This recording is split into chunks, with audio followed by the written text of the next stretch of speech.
अस्सलाम वालेकुम स्टूडेंट।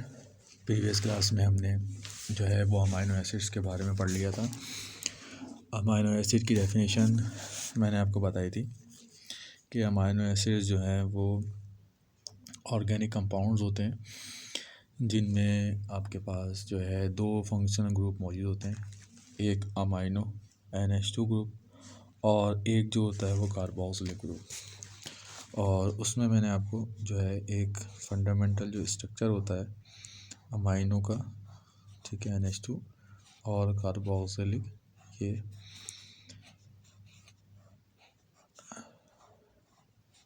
और इसमें फिर मैंने बताया था कि यहाँ पर कोई भी अल्काइल चेन हो सकती है, ठीक है। और कुछ अमाइनो एसिड्स जो मैं आपको पढ़ा चुका हूँ, इसमें मैंने आपको जो है ग्लाइसिन पढ़ा दिया था, ठीक है। ग्लाइसिन आपको याद होगा कि जिसमें जो है वो सिर्फ एक आपका H आके अटैच होता है। फिर इसके बाद मैंने आपको एलेनिन बताया था। एलेनिन में मैंने आपको बताया था कि यहाँ पर सिर्फ CH3 अटैच होता है, ठीक है। वैलीन में मैंने आपको बताया था कि इसमें जो है वो इस हाइड्रोजन के साथ जो है वो दो CH3 आपकी जो है वो अटैच हो जाते हैं। फिर इसके बाद ल्यूसीन मैंने आपको बताया था, और ल्यूसीन में ये था कि जो है वो आपके पास एक मज़ीद जो CH2 होता है वो उसमें अटैच हो जाता है, और बाकी जो होते हैं वो ऐसे के एज इट इज़ मौजूद होते हैं, बिल्कुल सेम स्ट्रक्चर होता है, सिर्फ एक नया CH2 आ जाता है। फिर इसके बाद जो था आइसोल्यूसिन मैंने आपको बताया था। आइसोल्यूसिन में क्या था, आइसोल्यूसिन जो है वो इसका आइसोमर था, और इस आइसोमर में ये CH2 CH3, ठीक है, और नीचे जो था वो CH2 था, CH3 था। इसके बाद जो था वो मैंने आपको एक बताया था फिनाइल एलेनिन में मैंने आपको बताया था कि यहाँ पर जो सिर्फ फ़र्क होता है वो किस चीज़ का फ़र्क होता है कि एलेनिन के जो H है उसकी जगह बेंजीन रिंग आके हट जाता है। फिर मैंने आपको सीरीन बताया था। सीरीन में ये था कि CH2 होता है और यहाँ पर OH होता है, और जो ट्रिप्टोफीन था एंड ट्रायोसिन में आपके पास जो था वो OH जो है वो आके अटैच हो जाता है। तो ये कुछ कंपाउंड्स हैं अमाइनो एसिड्स की जो मैंने करवा दी थी। अब आज जो है वो हम चंद मज़ीद नए जो है वो कुछ देख लेते हैं। अब इसमें देखें हमारे पास जो नेक्स्ट है वो है थ्रियोनीन।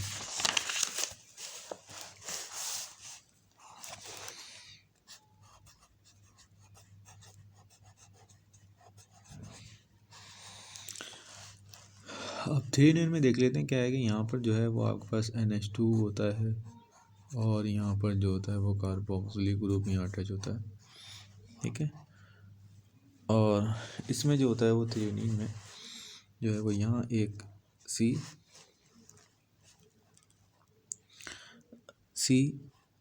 फिर यहाँ पर CH3 और यहाँ पर OH, ठीक है। तो ये स्ट्रक्चर बन जाता है किसका, थ्रियोनीन का, ठीक है। अच्छा, इसमें जो चीज़ है वो ये है कि हमारे पास जो स्ट्रक्चर था कौन सा वाला, सीरीन वाला। तो सीरीन में क्या था, CH2OH था, वही बिल्कुल सेम स्ट्रक्चर है, यानी यहाँ पर हाइड्रोजन अटैच था सीरीन में, ठीक है। अब इस हाइड्रोजन की जगह जब एक CH3 आ जाएगा तो वो बन जाएगा आपका थ्रियोनीन। तो आपका सीरीन और थ्रियोनीन तकरीबन एक ही जैसा है। सीरीन में जो है वो आपके पास यहाँ पर जो है वो CH2 ग्रुप होता है, यानी H होता है, और इस H की जगह अगर आपका जो है CH3 अटैच हो जाएगा तो यह बन जाएगा थ्रियोनीन, ठीक है। अब इसके बाद नेक्स्ट है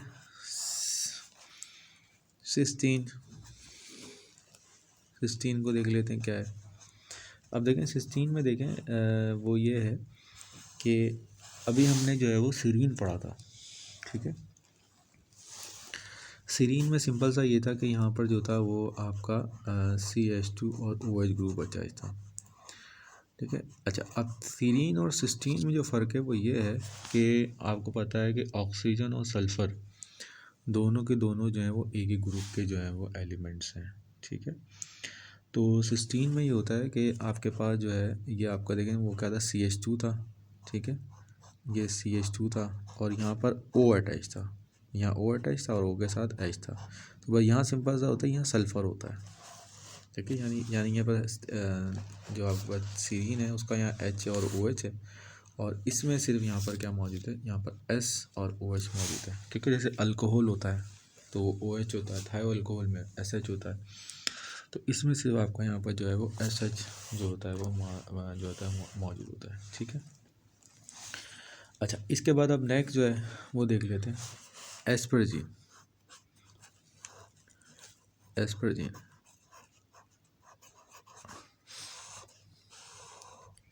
अब देखें, एस्परजीन जो है वो जैसे भी हम सीरीन को पढ़ के आए हैं, सीरीन में OH होता है, तो इसका भी स्ट्रक्चर बिल्कुल ऐसे ही होता है, NH2COOH और ये C है, ठीक है। यहाँ पर आपके पास क्या होता है, यहाँ पर आपका CH2 अटैच होता है और इस CH2 के बाद आपके पास यहाँ पर अगर OH आके अटैच हो जाए तो वो सीरीन है, अगर CH3 आके अटैच हो जाए तो थ्रियोनीन है और अगर S आके अटैच हो जाए तो वो सिस्टीन है। अब देखें इससे जो बाकी जो न्यू कंपाउंड है वो अब देख लेते हैं एस्परजीन में क्या होता है।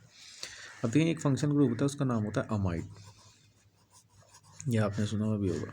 अमाइड में क्या होता है, कार्बोनिल ग्रुप भी होता है और NH2 ग्रुप भी होता है, ये दो ग्रुप जो होते हैं वो एक साथ इसमें मौजूद होते हैं, इसको हम कहते हैं अमाइड, ठीक है। तो अगर सिर्फ OH हो तो वो तो फिर सीरीन है, SH हो तो सिस्टीन है। एस्परजीन में ये होता है कि यहाँ पर जो है ये अमाइड ग्रुप जो होता है वो यहाँ पर अटैच होता है, ये हमारा बन जाता है एस्परजीन, ठीक है, ये हमारा बन जाता है एस्परजीन। अच्छा, इसके बाद नेक्स्ट जो है वो ग्लूटामीन है। ग्लूटामीन में देख लें, अब ग्लूटामीन और इसमें कोई ज़्यादा फ़र्क नहीं है, सिर्फ फ़र्क क्या है वो मैं भी आपको दिखा देता हूँ। वो फ़र्क ये है कि इसमें सिर्फ एक जो CH2 ग्रुप होता है वो ज़्यादा होता है, यानी यहाँ पर जो है वो आपका एक CH2 होगा, यहाँ पर जो होगा वो एक CH2 ग्रुप ज़्यादा होगा, ये CH2 ग्रुप है और फिर वही आपका, इसको हम कहते हैं ग्लूटामीन। जैसे अब देखें यहाँ पर एक CH2 है और यहाँ पर जो है वो दो CH2 ग्रुप है, तो इसको हम कहते हैं कि ये हमारे पास क्या है, ग्लूटामीन है, ठीक है। अच्छा, अब हम आ जाते हैं किसकी तरफ, एस्पर्टिक एसिड की तरफ। नेक्स्ट जो है वो एस्पर्टिक एसिड है।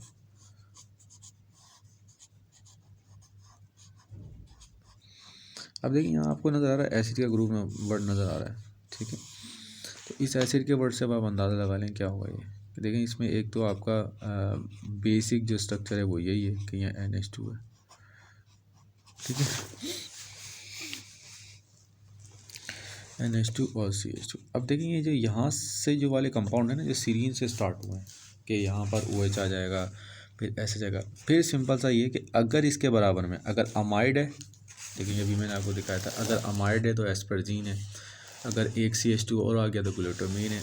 लेकिन अगर इसी सीरीन वाले इसी स्ट्रक्चर में अगर यहाँ पर एक कार्बोक्सिल ग्रुप और आ गया तो फिर इसको हम कहते हैं ये हमारा एस्पर्टिक एसिड, ठीक है। तो ये जो सीरीज स्टार्ट हुई है ये आपकी सीरीन से स्टार्ट हुई है और बाकी जो भी चीज़ें ऐड होते जा रही हैं वो आपकी सीरीन में है, ठीक है।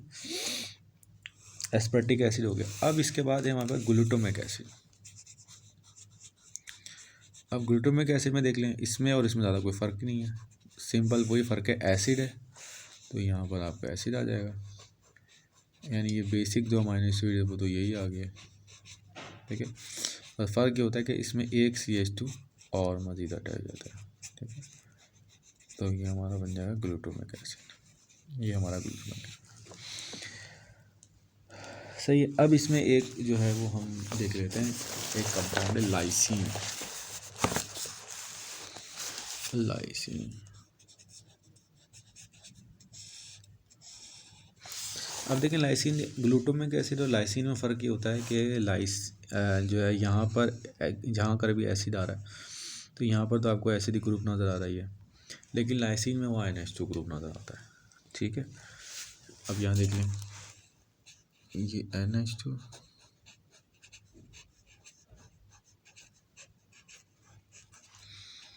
अब इसमें 4 CH2 होते हैं यहाँ पर, 1 फिर 2 फिर 3 और फिर यहाँ पर जो होगा वो 4, और फिर उस 4 के साथ फिर आपको NH2 अटैच होगा। तो यहाँ आप हाइड्रोजन लगा लें, ये हाइड्रोजन आ गया आपके। ठीक है,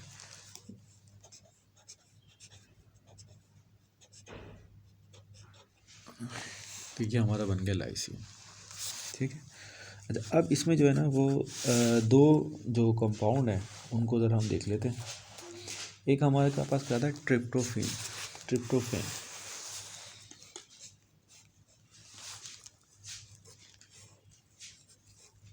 ट्रिप्टोफेन अब ट्रिप्टोफेन क्या है वो देख लेते हैं। ट्रिप्टोफेन सिंपल सा ये है, यहाँ देखें ये आपका जो है वो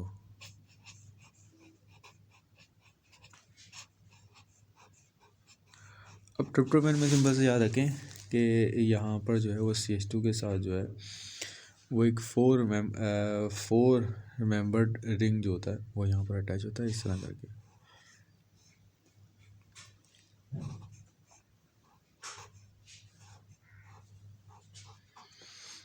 अब इसके बराबर में यहाँ जो होता है वो एक बेंजीन रिंग अटैच होता है। ठीक है,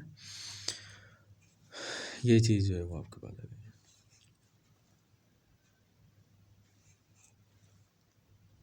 ठीक है, और अगर इसको आप ये भी ऐसे भी देखेंगे, यहाँ पर है ये ये बुनियादी स्ट्रक्चर तो आपका ये रहा, बुनियादी चीज़ तो ये है आपकी। फिर यहाँ पर आपके पास क्या है, CH2 है, ये CH2 आ गया। ठीक है, CH2 के बाद जो है वो यहाँ पर एक ये नाइट्रोजन हाइड्रोजन और ये मैंने इसको इस तरह करके बना लिया। सेम ही है दोनों, कोई फ़र्क नहीं है। ये CH2 है, यहाँ पर ये उल्टे हाथ बना है, ये ऐसा आ गया। और बाकी जो आपका ये अमाइनो एसिड वाला स्ट्रक्चर है वो तो वैसे रहेगा, NH2 CO ये सारे बना है। तो ये आपको पहले इसमें देख लें, दोबारा बना के दिखाया था आपको।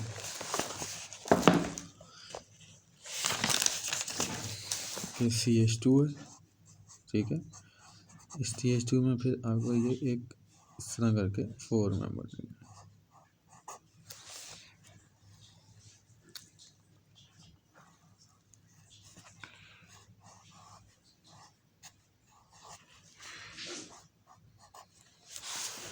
ये हमारा जो है वो ट्रिप्टोफैन है। ठीक है, इसके बाद एक कंपाउंड है हिस्टाडीन।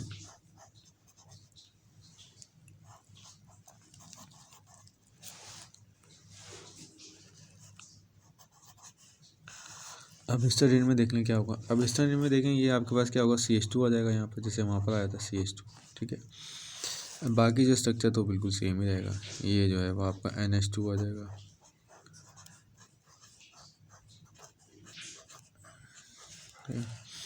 अब इसमें देख लें, इसमें जो है वो ये कार्बन, ठीक है, यहाँ नाइट्रोजन, ये नाइट्रोजन, ठीक है, ये कार्बन और ये हाइड्रोजन और ये, तो ये थोड़ा सा एक हो जाएगा। तो इसमें देख लें कि CH2 तो था ही, ठीक है, 2 कार्बन, ऊपर 2 कार्बन 2 नाइट्रोजन। ठीक है, याद रखें 2 कार्बन 2 नाइट्रोजन, 2 कार्बन के दरमियान डबल बॉन्ड है, और नाइट्रोजन और कार्बन के दरमियान जो है वो आपके पास डबल बॉन्ड है। बाकी हाइड्रोजन देख लें जितने पूरे होने, एक तो आपका यहाँ पर आ जाएगा, ये तो आया हुआ हाइड्रोजन, 2 3 4 सही है, ये आपका बन गया हिस्टाडीन। ठीक है, अच्छा इसके बाद है आर्जिनिन, आखिरी कंपाउंड है आर्जिनिन। ठीक है, आर्जिनिन है। अब इसमें देख लें, इसमें मतलब वही है, इसमें जो है 4 आपके पास कार्बन आते हैं, 1 2 3 आते हैं। ठीक है, 3 के बाद फिर यहाँ पर जो है नाइट्रोजन आता है। ठीक है, फिर कार्बन आता है डबल बॉन्ड के साथ नाइट्रोजन, फिर यहाँ पर नाइट्रोजन।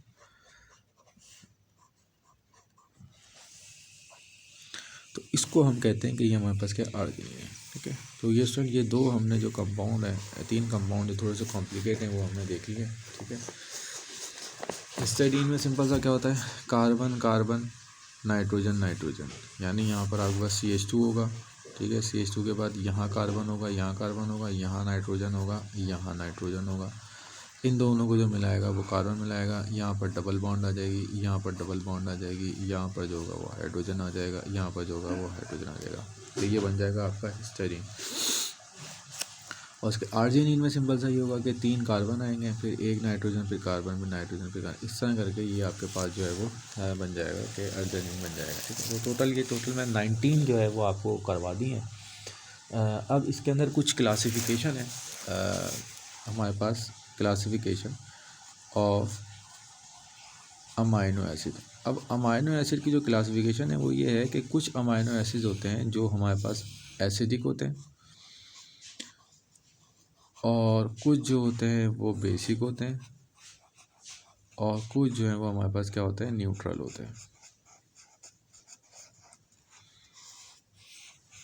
ठीक है। अब मैं एसिडिक के बारे में ज़रा बता दूं, सब एसिडिक बेसिक के बारे में बता दूं। एसिडिक वो होते हैं जो एचाइन रिलीज़ करते हैं, बेसिक वो होते हैं जो इनके पास लोन पेयर होता है, और जो न्यूट्रल बेसिक होते हैं इनके पास कोई ऐसी चीज़ मौजूद नहीं होती। अब सबसे पहले इसका जो बेसिक स्ट्रक्चर ना उसको समझ लेते हैं हम। देखें ये जो भी एसिड है, एसिड की आपको प्रॉपर्टी पता है कि एसिड जो है वो क्या करता है, अपना H आयन जो है वो रिलीज़ करता है। ठीक है। ये H आयन रिलीज़ करेगा। और जो बेसिस होती हैं जैसे अमोनिया, अब आपको पता ही है आपके पास अमोनिया है, तो अमोनिया क्या करती है कि ये क्योंकि इनके पास लोन पेयर मौजूद होता है, तो इस लोन पेयर को जब एक्सेप्ट कर लेते हैं, ठीक है, जब लोन पेयर को एक्सेप्ट कर लेते हैं तो ये इसको हम कहते हैं कि ये हमारे पास जो है वो ये आपके पास बेस है। ठीक है। अब यहाँ पर देखें हमारे पास जो अमाइनो एसिड्स हैं, ठीक है, अमाइनो एसिड में जो होगा O है, और ये H है, और ये NH2 है।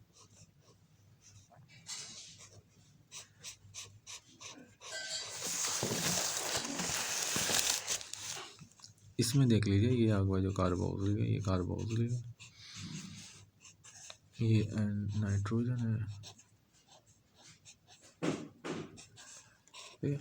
अब देखिए ये जब अपना H रिलीज़ करता है ना, ठीक है, तो ये इस H को जो ये लोन पेयर है, ये लोन पेयर इसको, ठीक है, जब जाता है तो ये बना रहता है आपका NH2, ये बन जाता है पॉजिटिव। ठीक है। और ये बन जाता है आपका नेगेटिव। तो ये पॉजिटिव और नेगेटिव है। ठीक है। पॉजिटिव और नेगेटिव की वजह से अब क्योंकि ये पॉजिटिव और नेगेटिव चार्ज बराबर हैं, तो ये हमारे पास जो कंपाउंड बनता है न्यूट्रल बन जाता है। ठीक है।